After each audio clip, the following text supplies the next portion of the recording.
Сәлем құрметтім, бүгін мен сіздерге балық қуырудың әдіс тәсілдерін айтатын боламын. Видеомды соңына дейін қараңыздар. Менің каналыма тіркеліп пікір жазуды ұмытпаңыз. Сіз үшін 1-2 минут кетсе, ол мен үшін өте маңызды. Рахмет. Ал кеттік. Керекті балығымызды алып аламыз. Менде сазан балығы үлкен болды, менде екеуі де. Осылай басынан бастап кесеміз. Өзіңізге қалаған бөліктерге бөлуге болады. Мен 3 бөлікке, 4 бөлікке бөлемін. Барлық балықтарыңызды осылай кесіп аласыздар. Қажетті заттардың бәрін описание бөліміне жазып кететін боламын. Мен бұл балықтағы қуырудың әдіс тәсілін айтам дедім ғой. Бізге мани каша керек болады. Мани каша не үшін десеңіздер, оның пайдасы өте зор балық қуырғандағы. Міне осылай тілімдерге тіліп аламыз балықтарымызды. Барлық балықты осылай. Мен бастапқыда жуып шаюды айтпадым. Өздеріңіз жуып шаюып аласыздар тазалап. Осылай тілімдерге тіліп алған екен тұз жағамыз. Тұзды енді дәміне қарай көресіздер ғой, бірақ балық тұзбен тәтті болады. Тұзы көп болған сайын ол да дәмі кіре береді. Сондықтан тұзды қатты көп болмаса да салуға тырысыңыздар, өте тәтті болады балық. Балықтың пайдасы өте көп. Балықта витамин де жеткілікті. Соның айта кететін болсам, балықтың көзінде жалпы балықта омега-3 бар, оны білесіздер.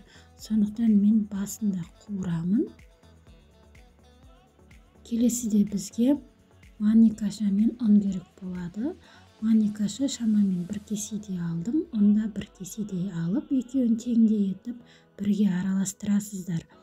Бұл жерде мани кашаны айта кететін болсам, не үшін керек екенін, себебі бізде ұнға салғанда қып-қызыл болып күйіп қуырылады ғой, ұнмен қуырсақ. Бұл жерде ұн майға түседі дағына, каша балыққа жабысып, балығымызды қатты күйдіртпейді. Жай ғана сары түс беріп, өте дәмді беретін болады кашамызда. Сол үшін кашамен қуырыңыздар. Бұл балық қуырудағы бірінші фишка. Келесі тәсілді ол сүтпенен балық бір-біріне қарсы ұғым. Сондықтан сүт шаймен бірге ішуге болмайды, немесе сүттің құр өзін ішуге болмайды. Соны есте сақтаңыздар, себебі алапес ауруын тудырады. Келесіде балығымызды осылай ұн сеуіп аламыз. Барлық шетіне бірдей, барлық шетіне ұн себу керек, тию керек. Ұнымыз осылайынан барлық балығымызды осылай ұнымызды жағып аламыз.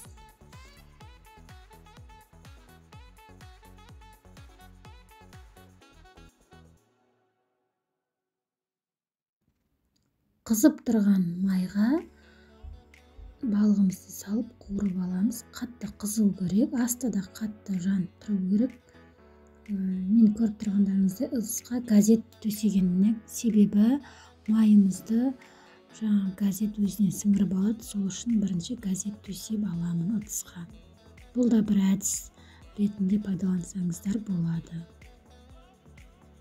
Осылай бірінші 10 минуттай бір бетін қуырасыз, екінші бетін тағы 10 минут қуырасыз. Сонда тап-таза сап-сары етіп күшті қуырылып шығатын болады. Міндетті түрде осы тәсілмен қуырып көріңіз.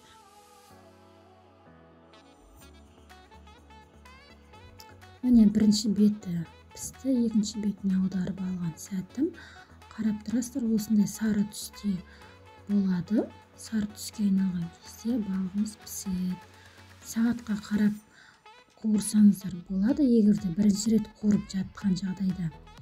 2-3 рет қуырғасын, қолыңызда өзі үйреніп қалай пісті барлығын біле беретін боласыз.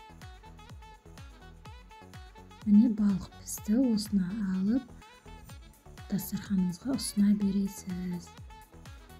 Газетке айттым ғой жоғарыда. Мен газетті міндетті түрде қоятын боламын осылай. Міне балығымыз дайын, жасап көріңіз. Видеода 3-4 фишкамен бөлістім. Сол фишкаларды қолдансаңыз, балығыңыз өте тәтті әрі дәмді болады. Менің каналыма тіркеліп кетіңіз. Рахмет, сау болыңыз.